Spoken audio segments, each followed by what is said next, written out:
Hello students, today I will teach you the first poem of high school prescribed in UP board examination.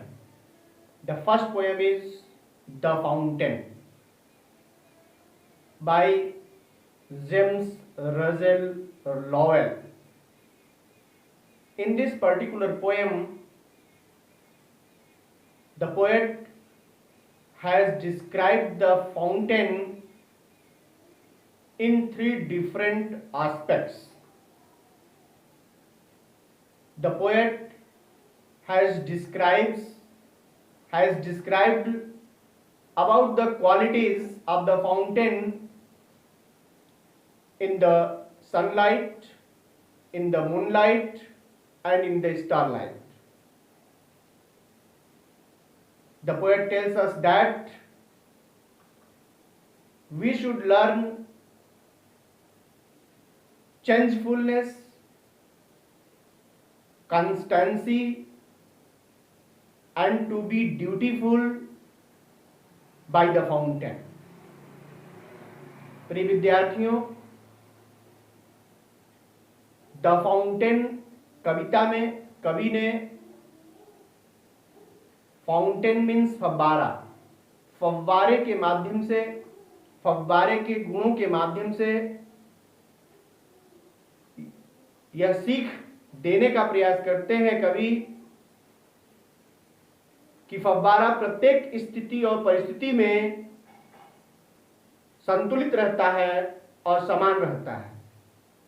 फव्वारा हमेशा तरोताजा, कर्तव्यपरायण और हमेशा आगे की ओर बढ़ता रहता है। फव्वारे के सौंदर्य का वर्णन कवि ने तीन अलग अलग पहलुओं में किया है। पहला सूर्य की रोशनी में, दूसरा चंद्रमा की रोशनी में, चंद्रमा के प्रकाश में, और तीसरा तारे के प्रकाश में। सबसे पहले पोयम को पढ़ने से पहले आपको अपने दिमाग में यह बना लेना चाहिए कि यूपी बोर्ड हाई स्कूल के एग्जामिनेशन पेपर में पोयम से संबंधित दो तरह के क्वेश्चन बनेंगे। पहला होगा कि पोयम से 4 पंक्तियों को लिखना या किसी एक पोयम की सेंट्रल आइडिया लिखना, और दूसरा क्वेश्चन पोयम से बनता है, पोयम की स्टेंजास दी होगी, एक स्टेंजा दी होगी, कुछ पंक्तियां दी होंगी जिनसे रिलेटेड क्वेश्चंस को नीचे दिया गया होगा, कंप्रीहेंशन टाइप के क्वेश्चन। उन प्रश्नों का आंसर आपको स्टेंजा के माध्यम से आपको देना होगा। तो पोयम को पढ़ने से पहले आपको अपने दिमाग में इन क्वेश्चन को लेकर चलने की जरूरत है कि किस टाइप के क्वेश्चंस एग्जामिनेशन में आएंगे, उसे आपको दिमाग में रखना चाहिए। आप अपनी टेक्स्ट बुक खोल लीजिए, मैं लाइन टू लाइन अर्थ सहित आप सभी को इसकी व्याख्या बताऊंगा, और साथ ही इनसे रिलेटेड क्वेश्चंस को कैसे हल किया जाए, इनसे भी संबंधित कुछ बातों को बताऊंगा। सबसे पहले आपकी टेक्स्ट बुक में central idea of the poem दिया होगा। किसी भी पोयम को पढ़ने से पहले उससे रिलेटेड मुख्य बातों को आपको अवश्य जानना चाहिए। Central idea of the poem आप देखें, इसमें लिखा है कि the fountain is very inspiring poem. प्रिय विद्यार्थियों, आप सभी जानते हैं कि पोयम जो है वह विद्यार्थियों को कोई न कोई सीख देने के लिए ही कवि के द्वारा प्रस्तुत की गई है। इस फाउंटेन यानी फव्वारे नामक कविता से कवि आपको प्रेरणा देने का प्रयास करता है। इसीलिए फव्वारा जो है बहुत ही प्रेरणा से भरी हुई कविता है। The poet describes the fountain in 3 different aspects. कवि फव्वारे को 3 अलग अलग पहलुओं में वर्णन करता है। इन द सनशाइन, सूर्य की रोशनी में, it is bright and upward leaping and glittering. सूर्य की रोशनी में यह चमकीला दिखता है ऊपर की ओर उछलता हुआ और चमकता हुआ चलता है। इन द मूनलाइट, चंद्रमा की रोशनी में, it appears snowy white and sways rhythmically like flowers। चंद्रमा की रोशनी में यह बर्फ की तरह सफेद दिखता है और फूल की तरह बड़े लयात्मक ढंग से यह हिलता है when the wind rushes, जब हवा चलती है।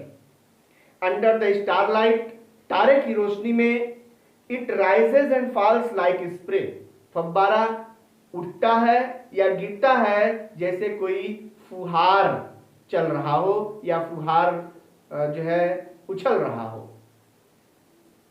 All the time it is cheerful and lively, पूरे समय यह फव्वारा प्रसन्नता से भरा हुआ और जीवंत रहता है। All the time it seems to be aspiring higher and higher, पूरे समय यह फव्वारा ऊंचा से ऊंचा जाने के लिए प्रयासरत दिखता है। The poet wishes to learn this qualities, कवि इन सब गुणों को, फव्वारे के इन सब गुणों को रखना चाहता है।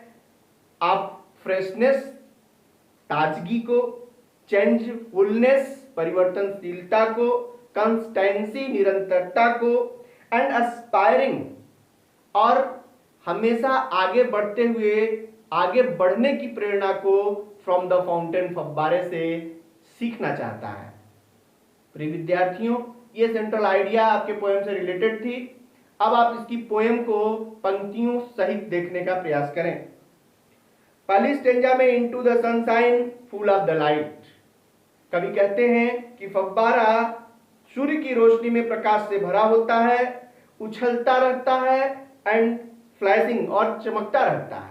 Leaping and flashing from morn till night, सुबह से रात तक यह उछलता रहता है और चमकता रहता है। Next stanza, into the moonlight, चंद्रमा के प्रकाश में, व्हाइटर देन स्नो, यह फव्वारा बर्फ से भी अधिक सफेद दिखता है। Waving so flower like when the winds blow, जब हवा चलती है तो यह फव्वारा फूल की तरह मधुरता के साथ हिलता है। Into the starlight, next stanza देखें, इनटू द स्टारलाइट, तारे के प्रकाश में, रशिंग इन स्प्रे, फुहार की तरह दौड़ता हुआ प्रतीत होता है। Happy at midnight, happy by day, फव्वारा दिन में भी प्रसन्न रहता है और रात में भी प्रसन्न रहता है। वह हमेशा अपने कार्यों में व्यस्त रहते हुए सदैव प्रसन्न रहता है। नेक्स्ट स्टेंजा देखें, एवर इन मोशन, हमेशा, फव्वारा हमेशा गति में रहता है। ब्लिथसम एंड चियरी, प्रसन्न और आनंद से भरा हुआ रहता है। Still climbing heavenward, never a weary, हमेशा स्वर्ग की ओर, आगे की ओर, ऊपर की ओर चलते हुए भी वह कभी थकता नहीं है। ग्लैड ऑफ ऑल वेदर्स, सभी मौसमों में खुश रहता है। स्टिल सीमिंग बेस्ट, हमेशा सबसे अच्छा प्रतीत होता है। अपवर्ड और डाउनवर्ड, मोशन डायरेस्ट, ऊपर की ओर या नीचे की ओर, गति में ही तेरा आराम है। फव्वारे को संबोधित करते हुए कवि कहते हैं कि हे फव्वारे, या तो ऊपर की ओर या तो नीचे की ओर, गति में ही तुम आराम भी कर लेते हो, तुम आराम करने के लिए अपने गति को रोकते नहीं हो। फुल ऑफ नेचर, ऐसा स्वभाव से भरा हुआ, नथिंग कैन टेम, जिसे कोई रोक नहीं सकता। चेंज्ड एवरी मोमेंट, प्रत्येक क्षण बदलता हुआ। एवर द सेम, हमेशा समान अवस्था में रहता है। कीजलेस स्प्रिंग, बिना रुकावट के ऊपर की ओर, आगे की ओर बढ़ता रहता है, उछलता रहता है। कीजलेस कंटेंट, और हमेशा अपने कार्यों से संतुष्ट रहता है। डार्कनेस और सनशाइन, डाई एलिमेंट, अंधकार हो या प्रकाश, ये तुम्हारे तत्व हैं। दोनों ही परिस्थितियों में, चाहे वो प्रकाश हो या अंधकार हो, दोनों में ही तुम अपने कर्तव्य पर आगे बढ़ते रहते हो और ये तुम्हारे हिस्सा है, इससे तुम विचलित नहीं होते।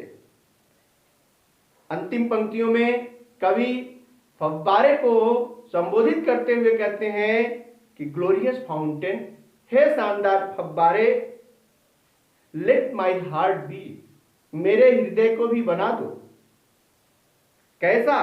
फ्रेश, ताजा, चेंजफुल, परिवर्तनशील, कांस्टेंट, निरंतर आगे बढ़ते हुए, या निरंतर आगे बढ़ते हुए, जैसे तुम आगे बढ़ते रहते हो, कभी रुकते नहीं हो, उसी तरह अपवर्ड, ऊपर की ओर बढ़ते हुए, लाइक दी, अपनी तरह।